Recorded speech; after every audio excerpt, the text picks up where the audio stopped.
Baik, Bismillahirrahmanirrahim. Assalamualaikum warahmatullahi wabarakatuh. Pada video kali ini kita akan masuk untuk membuat neraca panas ya, sesuai dengan panduan pada video sebelumnya. Nah, untuk membuat neraca panas, pertama kita memerlukan PFD dan BFD lengkap. Ini sudah kita buat pada video neraca massa ya. Kemudian selesaikan neraca massa ini juga sudah kita selesaikan sebelumnya. Nah, yang ketiga adalah memilih suhu referensi. Nah, suhu referensi ini dipilih biasanya 25 derajat Celcius dan suhu operasi itu tergantung dengan operasi pada proses kimia tersebut, misalnya 90 derajat ya. Jadi ada dua suhu. Nah, yang pertama eh, T operasi 90 derajat Celcius, T operasi misalnya 90 derajat Celcius atau kita rubah 363 Kelvin. T referensinya 25 derajat Celcius atau 298 Kelvin. Ya, ini adalah nilai derajat Celciusnya ditambah dengan 273 untuk merubahnya menjadi Kelvin. Nah, kemudian eh, langkah selanjutnya yang harus kita lakukan adalah mencari persamaan CP atau kapasitas panas untuk setiap senyawa. Nah, dari eh, proyek contoh proyek kemarin, senyawa yang ada pada eh, proses itu ada seperti ini ya. Misalnya contoh, ya. Jadi ada prosesnya ada dua, leaching dan vakum contohnya filtrasi. Senyawa pada sekitar leaching itu ada Fe2O3, NiO, MnO, MgO, CO2, sulfat, kemudian Fe2 sulfat 3 kali, nikkel sulfat, malang sulfat, Mg sulfat, SiO2 ada tadi di sini ya, karena dia tidak bereaksi keluar lagi, dan H2O. Nah, eh, Cp dari senyawa-senyawa ini harus kita cari terlebih dahulu. Nah, bagaimana caranya? Banyak eh, buku yang men- yang bisa Anda pakai untuk mencari nilai eh, termodinamika, salah satunya di sini CP ya.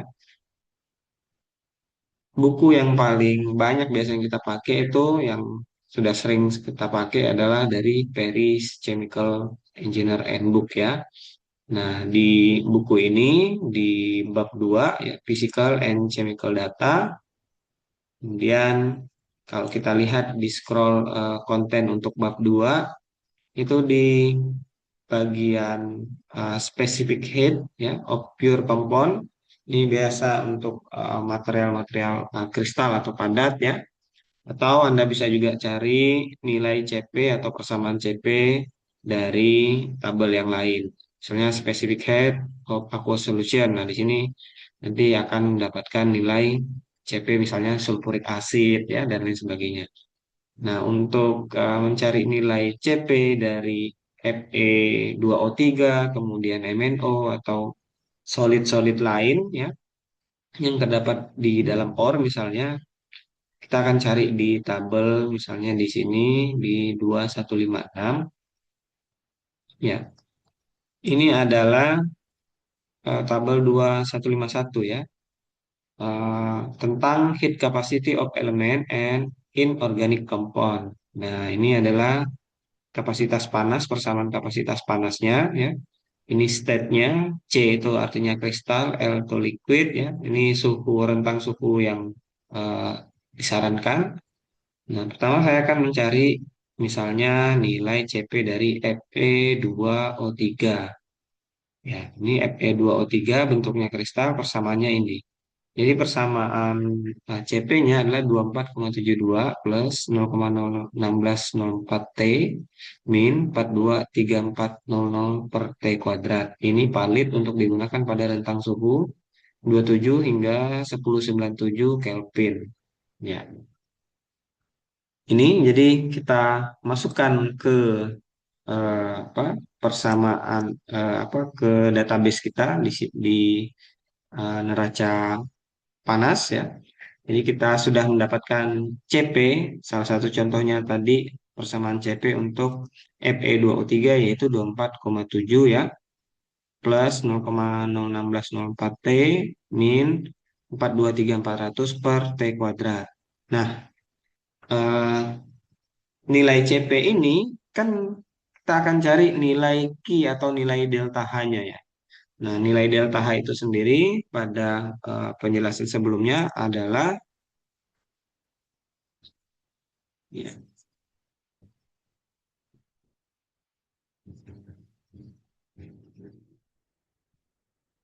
bentar. Nilai delta H itu sendiri adalah integral dari M CP dt ya. Nah, kemudian karena M-nya ini tidak terpengaruhi oleh suhu, bisa kita keluarkan. Jadi I sama dengan M dikalikan dengan integral CP dt. Sehingga kita harus mencari integral dari CP dt. Nah, untuk mencari integral CP dt, otomatis kan kita harus tahu persamaan CP-nya. Nah, jika kita sudah mengetahui persamaan CP-nya, maka kita bisa melakukan integrasi. Nah, integral dari persamaan ini ya, 24,7 integralnya adalah 2,47 T, 0,01604 T itu adalah 0,01604 per 2 T kuadrat, itu apa integralnya, plus minus 423.400 per T kuadrat, ini integralnya adalah plus 423.400 kalikan seperti itu ya. Jadi uh, mungkin integral semuanya sudah pada familiar ya bagaimana cara mengintegralkan persamaan, sehingga dari sini kita dapat persamaan integral CPDT, sehingga kita tinggal memasukkan batas. Nah, batas dari integral CPDT ini adalah suhunya ya. Jadi suhu atas T operasi itu adalah berapa suhu pada proses tersebut. Misalnya 90 derajat Celcius, maka kita rubah T operasinya menjadi 90 plus 273 karena kita rubah ke Kelvin. Ini adalah batas atas.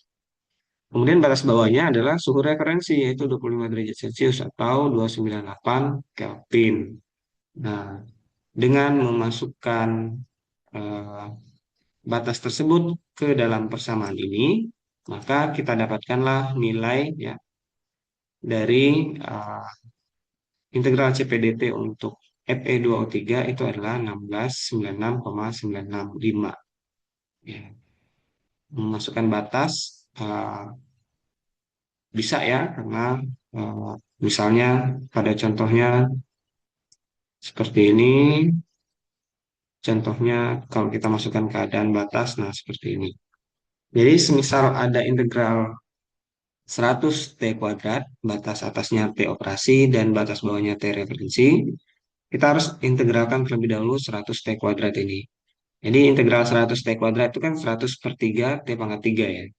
Nah, sama dengan 100 per 3, T pangkat 3-nya ini kita rubah menjadi T operasi pangkat 3 min T referensi pangkat 3. Jadi setiap ada T kita rubah dengan batas atas dikurangi batas bawah. Tuh.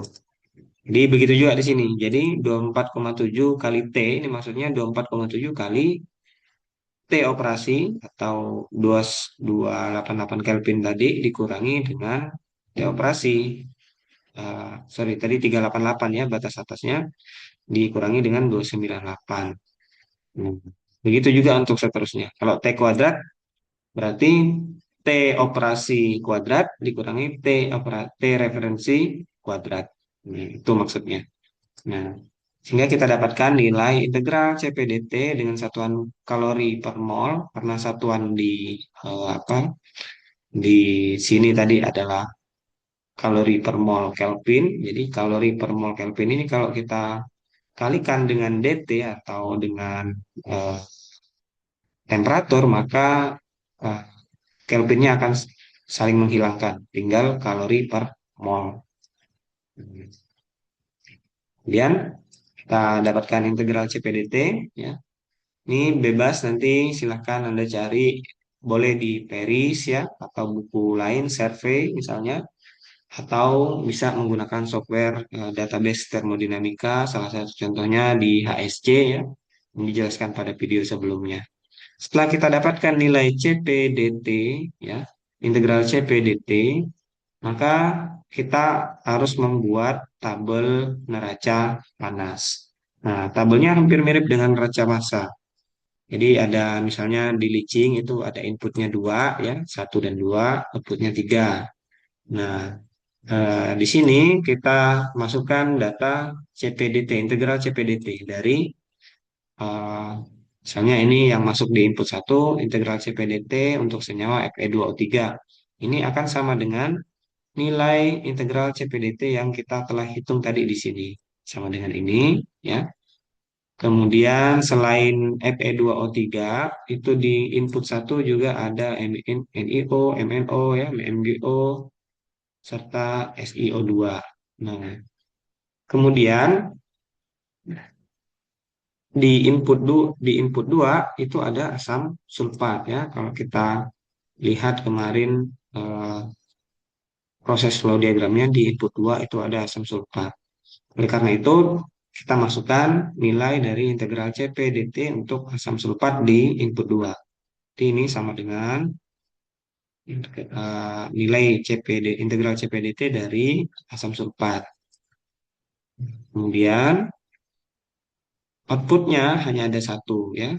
Ini semuanya output Fe sulfat, N sulfat, M sulfat, M sulfat, H2O. Ini berarti sama dengan nilai integral CPDT dari Fe2 sulfat. Ini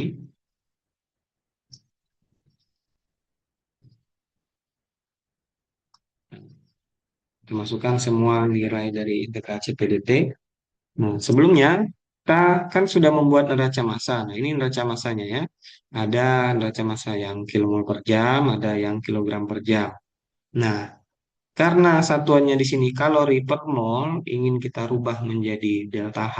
Delta H itu satuannya kalori per jam, otomatis nilai dari integral CPDT ini harus kita kalikan dengan kilomol per jam.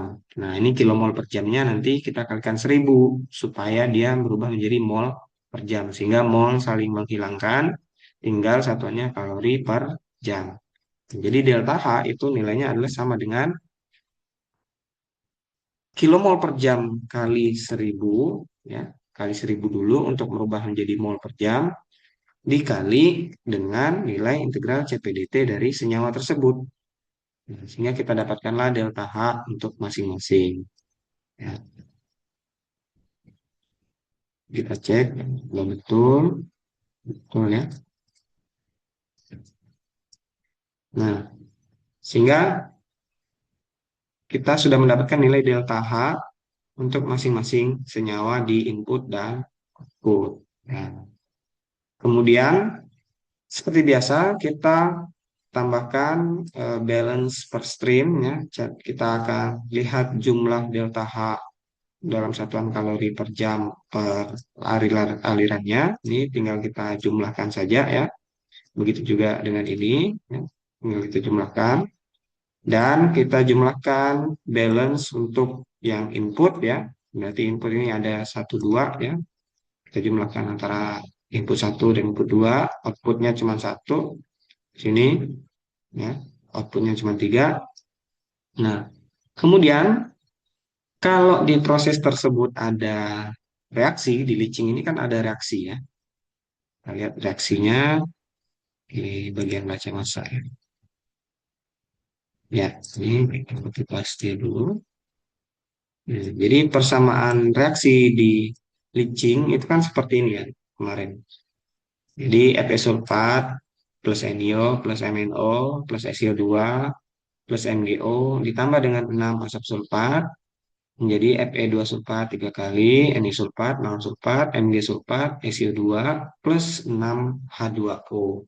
Nah, kita harus mencari nilai delta HR, di mana delta HR ini cara mencarinya adalah dengan menambahkan atau eh, dengan menambahkan semua nilai entalpi di produk ya dikalikan dengan molnya atau koefisien reaksinya, sorry, dikurangi dengan jumlah dari entalpi reaktan dikalikan dengan koefisien reaksinya.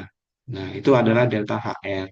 Jadi, untuk mencari delta HR di sini sama dengan berarti kita jumlahkan dulu nilai delta H yang ada di produk kan ya tadi sigma H produk dikurangi sigma H reaktan. Jadi, kita buatkan seperti ini. Ini kita akan buat untuk produk, sebelahnya ini untuk reaktan. Ya, delta H produk siapa saja? Ini berarti ya. Ini ditambahkan ini, bukan ini sulfat ya. Masih sama-sama satu semua ya. Ditambahkan dengan seperti ini tidak terlihat ya. Sama dengan ini ditambahkan dengan ini ditambahkan dan R25 tadi ya.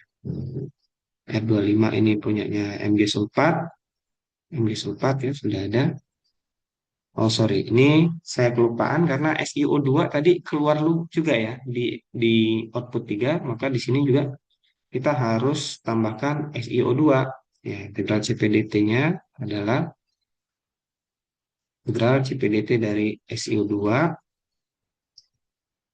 kemudian nilai delta H-nya adalah nilai integral CPDT ini dikalikan dengan kilomol per jam kali 1000 dari raca massanya. Itu sehingga delta H reaksi sama dengan ini ditambahkan dengan ini, tambahkan lagi dengan nilai delta H ini sulfat, tambahkan lagi dengan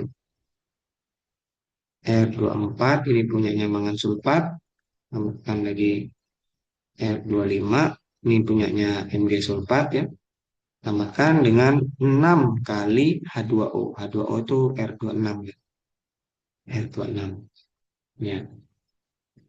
Kemudian dikurangi dengan jumlah yang ada di reaktan ya. Berarti yang ada di reaktan, reaktannya kan ini ya, Fe2O3, NiO, MnO, SO2, MgO, 6 asam sulfat. Nah, jadi ditambahkan dengan ini, tambah dengan NiO, tambah dengan MnO, tambah dengan MgO, tambah dengan SiO2 lagi di produk, di reaktan, tambah dengan 6 kali asam sulfat. Asam sulfat kan delta H-nya yang ini ya. Tuh. Jadi kita dapatkan delta H reaksinya dalam satuan kalori per jam itu sekitar segini ya. Nah, kemudian ini belum balance ya, masih ada selisih yang sekitar 23 juta kalori. Nah, ini kan banyak sekali ya. Nah, bagaimana cara membalancekan? Berarti kan persamaan ini atau proses ini kalau kita lihat delta H-nya itu dia adalah eksotermis ya. Nah, untuk membalancekan proses ini, maka kita harus mensuplai steam atau mensuplai panas ke dalam eh, ke dalam proses kimia tersebut. Nah, oleh di situ kita harus isi key steamnya di sini, yaitu menggunakan jumlah delta H di input kurangi output plus reaksi. Jadi sama dengan input dikurangi output ditambah dengan reaksi. Nah, maka kita dapatkan steam yang harus kita supply itu sebesar sebanyak ini, ya.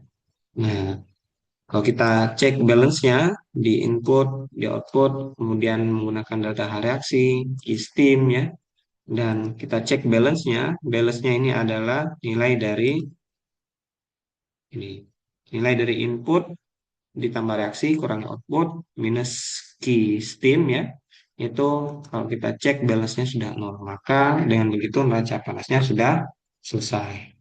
Untuk proses selanjutnya ada proses filtrasi. Nah, kalau di filtrasi ini kalau kita lihat Ya, ada 3 masuk, 4 SiO2 keluar, 5 juga output ya atau keluar. Ini adalah cairan di 5 ya. Nah, kalau kita lihat di input 3 ini kan sama nilainya dengan yang ini tadi ya. Ini karena ini juga nilainya input nomor 3, output nomor 3. Nah, berarti di input di sini nomor 3 masih ada SiO2. Di SiO2 itu nilainya di sini ya. Kemudian Fe sulfat, Fe sulfat, lihat ya ini nilai integral CP dari dt dari Fe sulfat dan ya, kita tarik saja karena sama ya urutannya. Asam sulfat Me2O3, NiO, MnO, MgO ini sudah tidak ada lagi. Nah, sorry. Ini sudah tidak ada lagi kalau kita lihat di sini. Ya, ini di nomor 3 hanya ada senyawa-senyawa ini. Kemudian di output 4 ini kan tadi SiO2 yang akan keluar ya. Maka di sini integral CPDT dari nilai SiO2. SiO2 ini. Kemudian di nomor 5 itu selebihnya ya. Yang Fe sulfat dan teman-temannya ini.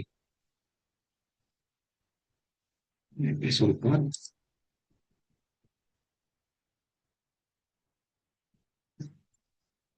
Ya, sudah selesai. Tinggal kita masukkan delta H-nya masing-masing. Ini berarti SiO2 nilai integral CPDT dikalikan dengan atau sama seperti tadi ya, nilai dari kilomol per jam dari neraca massa di eh, di input 3 untuk SiO2 kalikan dengan 1000 kalikan dengan nilai integral CPDT dari SiO2 ya, kita dapatkan segini.